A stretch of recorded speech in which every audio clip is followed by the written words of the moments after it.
തൃശൂരിൽ സുരേഷ് ഗോപി 30,284 വോട്ടിലേക്ക് ലീഡ് ഉയർത്തുകയാണ്.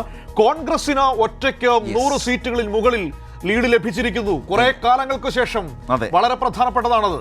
വളരെ പ്രധാനപ്പെട്ടതാണ്. ഇന്ത്യ മുന്നണിയെ സംബന്ധിച്ച് വളരെ പ്രാധാന്യമുള്ളതുമാണത്.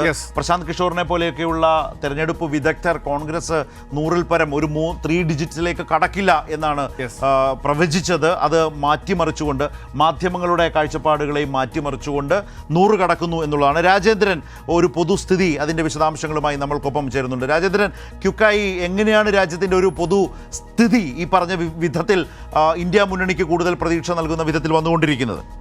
ഏറ്റവും പ്രധാനപ്പെട്ട കാര്യമെന്ന് പറയുന്നത് ഇതുവരെയുള്ള ട്രെൻഡ് ഇതേ രീതിയിൽ തുടരുകയാണെങ്കിൽ BJPക്ക് തനിച്ചു ഭൂരിപക്ഷം ലഭിക്കില്ല.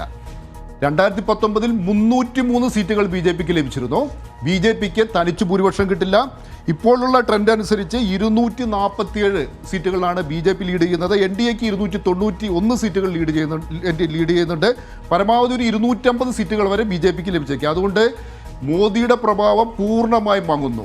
ഇപ്പോൾ വാരാണസിയിൽ ഏതാണ്ട് ഒരു 6 റൗണ്ട് ഓട്ടിക്കഴിഞ്ഞപ്പോൾ നരേന്ദ്രമോദിയുടെ ലീഡ് എന്ന് പറയുന്നത് വെറും 22,000 വോട്ടാണ്. അതായത് പരാജയ തുല്യമായ ജയമായിരിക്കും നരേന്ദ്രമോദിക്ക് ലഭിക്കാൻ പോകുന്നത്.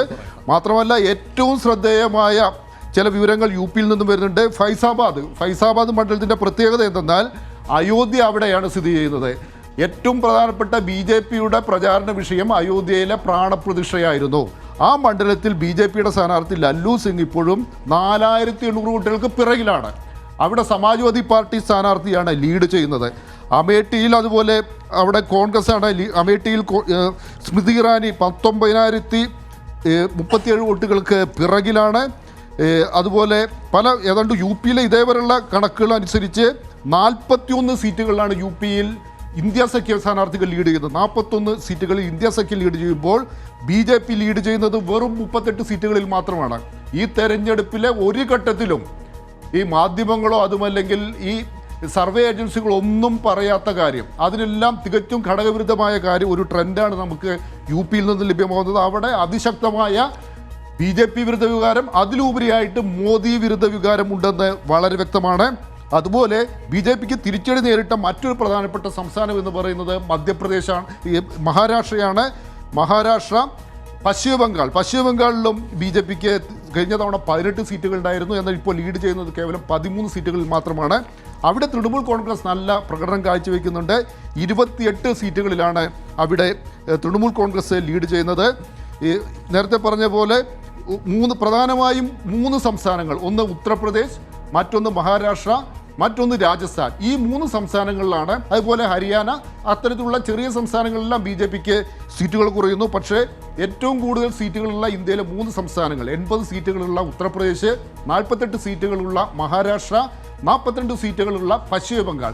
ഈ 3 സംസ്ഥാനങ്ങളിലാണ് BJPക്ക് അപ്രതീക്ഷിതമായ തിരിച്ചടി ഉണ്ടായത്. ഇനി മറ്റ് പ്രധാനപ്പെട്ട CPM സ്ഥാനാർത്ഥികളുടെ കാര്യം പറയുകയാണെങ്കിൽ പശ്ചിമ ബംഗാളിലെ മുർഷിദാബാദിൽ CPMൻ്റെ പോളിറ്റ് ബ്യൂറോ അംഗമായ മുഹമ്മദ് സലീം കുറച്ച് മുമ്പ് വരെ ലീഡ് ചെയ്തിരുന്നു. പക്ഷേ ഇപ്പോൾ അദ്ദേഹം പുറകോട്ട് പോയിരിക്കുന്നു. അവിടെ തൃണമൂൽ കോൺഗ്രസ് സ്ഥാനാർത്ഥിയാണ് ലീഡ് ചെയ്യുന്നത്. ബംഗാളിലെ CPMന് ഒരു സീറ്റിൽ തന്നെ ലീഡ് ചെയ്യാൻ പറ്റിയിട്ടില്ല. പക്ഷേ പല മണ്ഡലങ്ങളിലും CPM സ്ഥാനാർത്ഥികൾ 2ാം സ്ഥാനത്തുണ്ട്. CPM സ്ഥാനാർത്ഥികളുടെ വോട്ട് വിഹിതത്തിൽ കാര്യമായ ഒരു മുന്നേറ്റം ഉണ്ടാക്കാനായിട്ടുണ്ട്. ഇതിൻ്റെ എല്ലാം വിശദമായ വിവരങ്ങൾ ഇനി വരാനിരിക്കുന്നതേ ഉള്ളൂ. ഈ തമിഴ്നാട്ടിലെ CPMൻ്റെ 2 സ്ഥാനാർത്ഥികളും ബഹുദൂരം മുന്നിലാണ്. മധുരയിൽ സു വെങ്കടേശൻ 16,701 വോട്ടുകൾക്ക് ലീഡ് ചെയ്യുന്നു. ഡിണ്ടിഗലിൽ സച്ചിദാനന്ദം, അദ്ദേഹം 40,054 വോട്ടുകൾക്ക് ലീഡ് ചെയ്യുന്നു. രാജസ്ഥാനിലെ സിക്കറിൽ അമ്രാൻ റാം 22,093 വോട്ടുകൾക്ക് ലീഡ് ചെയ്യുന്നു. ഇതാണ് ഇതുവരെയുള്ള പ്രധാനപ്പെട്ട സ്ഥാനാർത്ഥികളുമായി ബന്ധപ്പെട്ട വിവരങ്ങൾ. നേരത്തെ പറഞ്ഞതുപോലെ ദേശീയ തലത്തിൽ നോക്കുകയാണെങ്കിൽ ഇതുവരെയുള്ള ട്രെൻഡ് അനുസരിച്ച് രാജേന്ദ്രൻ, ഇതിൽ കർണാടക ഇന്ത്യ മുന്നണിയെ നിരാശപ്പെടുത്തുന്നുണ്ടല്ലേ? അതുപോലെ ബംഗാളിൽ BJPക്ക് മുന്നേറ്റമുണ്ട്. കർണാടകയിൽ BJPക്ക് വലിയ തിരിച്ചടി നൽകാൻ കോൺഗ്രസ് നേതൃത്വം നൽകുന്ന മുന്നണിക്ക് കഴിയാതെയും പോയിട്ടുണ്ട് അല്ലെ, ലീഡ് നില നോക്കിയാൽ? തീർച്ചയായിട്ടും അതാണ് ഈ ഒരു ട്രെൻഡ് അനുസരിച്ച് നോക്കുകയാണെങ്കിൽ കോൺഗ്രസ് ഒന്ന് ശ്രമിച്ചിരുന്നെങ്കിൽ നമുക്ക് എന്തുകൊണ്ട് കോൺഗ്രസിന് ശരിയാണ് ഒരു 100-നകത്ത് ഒരു 100 കടന്നിരിക്കുന്നു. ഇതുവരെ ലഭ്യമായ വിവരമനുസരിച്ച് 100 കടന്നിരിക്കുന്നു. പക്ഷേ കുറച്ചുകൂടി മെച്ചപ്പെട്ട പ്രകടനം ഒന്ന് കർണാടകത്തിൽ നടത്താൻ സാധിക്കുമായിരുന്നു. കർണാടക, അതുപോലെ ഗുജറാത്ത്, മധ്യപ്രദേശിൽ നിന്നും കോൺഗ്രസിന് ഒരു സീറ്റിൽ പോലും ലീഡ് ചെയ്യാൻ പറ്റില്ല. അവിടുത്തെ 29 സീറ്റുകളിലും BJP ആണ് ലീഡ് ചെയ്യുന്നത്. അവിടെ കോൺഗ്രസിന് മെച്ചപ്പെട്ട പ്രകടനം നടത്താൻ സാധിച്ചില്ല. ഗുജറാത്തിൽ വേണ്ട രീതിയിൽ മുന്നേറ്റം ഉണ്ടാക്കാൻ സാധിച്ചില്ല. ഇതെല്ലാമാണ് കോൺഗ്രസിന് തിരിച്ചടിയായത് എന്ന് തന്നെ പറയാം. അതുപോലെ പശ്ചിമ ബംഗാളിൽ തൃണമൂൽ കോൺഗ്രസ് ആണ്. കോൺഗ്രസിന് അവിടെ ഒരു സീറ്റിലാണ് കോൺഗ്രസ് ലീഡ് ചെയ്യുന്നത്. അധിർ രഞ്ജൻ ചൗധരി ബൽറാംപൂരിൽ നേരിയ ഭൂരിപക്ഷത്തിന് ലീഡ് ചെയ്യുന്നു. പക്ഷേ ആ ലീഡ് മാറി മറിഞ്ഞുകൊണ്ടിരിക്കുകയാണ്. ബംഗാളിൽ ഉണ്ടായ ഒരു പ്രധാനപ്പെട്ട ഒരു മാറ്റം എന്ന് പറയുന്നത് അവിടെ ശക്തമായൊരു BJP വിരുദ്ധ വികാരം അലയടിച്ചു. നമ്മൾ നോക്കേണ്ട കാര്യം, ബംഗാളിൻ്റെ ഒരു പ്രത്യേകത, ഈ തെരഞ്ഞെടുപ്പിൽ പ്രധാനമന്ത്രി നരേന്ദ്രമോദി ഏറ്റവും കൂടുതൽ റാലികൾ നടത്തിയത് ബംഗാളിലാണ്. 42 സീറ്റുകളുള്ള ബംഗാളിൽ നരേന്ദ്രമോദി 25 റാലികളെയാണ് അഭിസംബോധന ചെയ്തത്. ഞാനിപ്പോ ടൈംസ് നൗ ഒന്ന് നോക്കുമ്പോൾ, രാജേന്ദ്രൻ, ടൈംസ് നൗ നോക്കുമ്പോൾ ഉണ്ടല്ലോ, ഉത്തർപ്രദേശില് BJPയേക്കാൾ മുകളിലാണ് SP-യുടെ ലീഡ് നില. UP-യിൽ വളരെ വലിയ സിഗ്നിഫിക്കൻറ്റ് ചേഞ്ച് ആണത്. അതുണ്ട്. അത് ഈ അവിടെ നമ്മൾ മനസ്സിലാക്കേണ്ടത്, UP-യിൽ സമാജ്വാദി പാർട്ടി BJPയേക്കാൾ മുന്നോട്ട് പോകുന്നു എന്നോടൊപ്പം തന്നെ പരാജയ തുല്യമായ ജയമാണ് അവിടെ. അതായത് ഇന്ത്യൻ രാഷ്ട്രീയത്തിൽ അഖിലേഷ് യാദവ് അത്ര വലിയൊരു മിന്നുന്ന നേതാവായി മാറുന്നു എന്നതുകൂടിയുണ്ട്. UP നൽകുന്നൊരു ചിത്രം അതിനകത്തുണ്ട്. അതുപോലെ ഒരു കാര്യം വളരെ പെട്ടെന്ന് പറഞ്ഞോട്ടെ, മുഹമ്മദ് സലീം തൻ്റെ ലീഡ് തിരിച്ചു പിടിച്ചിരിക്കുന്നു. മുർഷിദാബാദിൽ 900 വോട്ടുകൾക്ക് CPM-ന്റെ സ്ഥാനാർത്ഥിയായ മുഹമ്മദ് സലീം മുന്നേറുകയാണ്. UP-യുടെ കാര്യം പറഞ്ഞാൽ, UP-യിലെ ഈ ഒന്ന് വാരാണസിയുടെ പ്രത്യേകത എന്ന് പറഞ്ഞാൽ, പ്രധാനമന്ത്രി മത്സരിക്കുന്നത് മാത്രമല്ല, ഹിന്ദുമത വിശ്വാസികളുടെ പുണ്യസ്ഥലമാണ്. അതുപോലെ അയോധ്യയെല്ലാം തന്നെ ലോക ശ്രദ്ധയെ ആകർഷിച്ച ഒരു സ്ഥലമാണ്. അവിടെയെല്ലാം തന്നെ വാരാണസിയിൽ വലിയ രീതിയിലുള്ള തിരിച്ചടി, ജയിച്ചാൽ പോലും പരാജയ തുല്യമായ തിരിച്ചടി മോദിയെ കാത്തിരിക്കുന്നു. അയോധ്യയിൽ പരാജയത്തിൻ്റെ മുൾമുനയിലാണ്. ഇപ്പോഴും അവിടെ സമാജ്വാദി പാർട്ടി സ്ഥാനാർത്ഥിയാണ് ലീഡ് ചെയ്യുന്നത്. കടുത്ത വർഗീയ രാഷ്ട്രീയം, സാമുദായിക ചേരിതിരിവ്, ചെറുതും വലുതുമായ വർഗീയ കലാപങ്ങൾ, ഇതെല്ലാമാണ് പരീക്ഷിച്ചത്. മറ്റ് 2 സംസ്ഥാനങ്ങൾ ഇന്ത്യ മുന്നണിയെ നിരാശപ്പെടുത്തുന്നുണ്ട്. ഒന്ന് ബീഹാർ. മധ്യപ്രദേശിൽ കോൺഗ്രസിന് ഒരു സീറ്റിൽ പോലും ലീഡ് ചെയ്യാൻ കഴിയുന്നില്ല എന്നാണ് ദേശീയ മാധ്യമങ്ങൾ പറയുന്നത്. മധ്യപ്രദേശിൽ 29 സീറ്റുകളിലും അവിടെ BJP ആണ് ലീഡ് ചെയ്യുന്നത്. BJPയുടെ കണക്കുകൂട്ടലുകൾ പൂർണ്ണമായും പാലിക്കപ്പെട്ട ഒരു സംസ്ഥാനമാണ് മധ്യപ്രദേശ്. അതുപോലെ മറ്റൊന്നാണ് കർണാടക. അവിടെ BJPയുടെ ആ ഒരു അജണ്ട ശരിയായ രീതിയിൽ നടപ്പിലായി. തീർച്ചയായിട്ടും അത് ബീഹാറാണ് ഇന്ത്യ സഖ്യത്തെ വലിയ നിരാശയുണ്ടാക്കിയത്. അവിടെ ശക്തമായ ഒരു മതേതര സഖ്യമുണ്ടായിരുന്നു.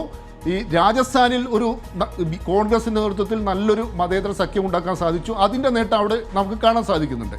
എന്നാൽ അവിടെ തേജസ്വി യാദവിൻ്റെ നേതൃത്വത്തിൽ നല്ല രീതിയിലുള്ള പ്രചരണമാണ് നടത്തുന്നത്. സീറ്റ് വിഭജനം ഉൾപ്പെടെയുള്ള കാര്യങ്ങളെല്ലാം നല്ല രീതിയിൽ നടന്നു. പക്ഷേ അവിടെ പ്രതീക്ഷിച്ചൊരു മുന്നേറ്റം ഉണ്ടാക്കാൻ ഇന്ത്യ മുന്നണിക്ക് സാധിച്ചില്ല. അവിടെ നല്ലൊരു മുന്നേറ്റം ഉണ്ടാക്കാൻ സാധിച്ചിരുന്നെങ്കിൽ ഒരുപക്ഷെ ഭരണം പിടിക്കാവുന്ന ഒരു അവസ്ഥയിലെത്തുമായിരുന്നു. പക്ഷേ എന്തു തന്നെ ആയാലും ശരി, ഈ തെരഞ്ഞെടുപ്പിൻ്റെ നമ്മൾ ഇതുവരെയുള്ള ട്രെൻഡ് വെച്ച് നോക്കുകയാണെങ്കിൽ സഖ്യകക്ഷികൾ ഇനി BJP എന്ത് ചെയ്യണമെന്ന് സഖ്യകക്ഷികൾ തീരുമാനിക്കുന്ന ഒരു അവസ്ഥയിലെത്തും. നേരത്തെ AIADMKയുടെ എല്ലാം പിന്തുണയോടുകൂടി AB വാജ്പേയി പ്രധാനമന്ത്രിയായിരുന്ന സമയത്ത് എല്ലാ മാസവും തന്നെ വാജ്പേയിക്ക് തൻ്റെ പ്രധാനപ്പെട്ട പ്രമോദ് മഹാജൻ ഉൾപ്പെടെയുള്ള നേതാക്കളെ തന്നെ ചെന്നൈയിലേക്ക് അയക്കണമായിരുന്നു. എല്ലാ കാര്യങ്ങൾക്കും ഈ ജയലളിതയ്ക്ക് ഒരു വീറ്റോ പവർ ഉണ്ടായിരുന്നു. അതേപോലെ മോദിയാണ് നമുക്ക് എനിക്കറിയില്ല ഇത് BJP രാഷ്ട്രീയത്തെ ഏത് രീതിയിലാണ് ബാധിക്കാൻ പോകുക എന്ന്. കാരണം മോദി ദുർബലനായി കഴിഞ്ഞാൽ സ്വാഭാവികമായും വലിയൊരു പൊട്ടിത്തെറി ഉണ്ടാവും BJPക്കകത്ത്, അതിനകത്തൊരു സംശയവുമില്ല. പക്ഷേ എങ്ങനെ ആര് പ്രധാനമന്ത്രി ആയാലും ശരി, മറ്റ് സഖ്യകക്ഷികളായിരിക്കും പ്രധാനപ്പെട്ട കാര്യങ്ങളെല്ലാം തീരുമാനിക്കുക. BJPക്ക് നിതീഷ് കുമാറിനെയും അതുപോലെ ചന്ദ്രബാബു നായിഡുവിനെയും എല്ലാം തന്നെ പ്രധാനപ്പെട്ട തീരുമാനങ്ങളുമായി ബന്ധപ്പെട്ട് ആശ്രയിക്കേണ്ട ഒരു സാഹചര്യങ്ങളുണ്ടാവും. അതായിരിക്കും ഇനി ദേശീയ രാഷ്ട്രീയത്തിന്റെ ഗതി തന്നെ പൂർണ്ണമായും മാറും. ശരി, വളരെ വളരെ വലിയ മെസ്സേജ് നൽകുന്നതാണ് ദേശീയ തലത്തിലെ ഈ തെരഞ്ഞെടുപ്പിൻ്റെ ഈ ലീഡ് നില വന്നുകൊണ്ടിരിക്കുന്ന ഓരോ സമയവും. അതടക്കമുള്ള വിശദാംശങ്ങളിലേക്ക് തന്നെയാണ് നമ്മൾ ഇടവേള പോലുമില്ലാതെ ഇത്തരം വിവരങ്ങൾ നിരന്തരം നൽകിക്കൊണ്ടിരിക്കുന്നത്.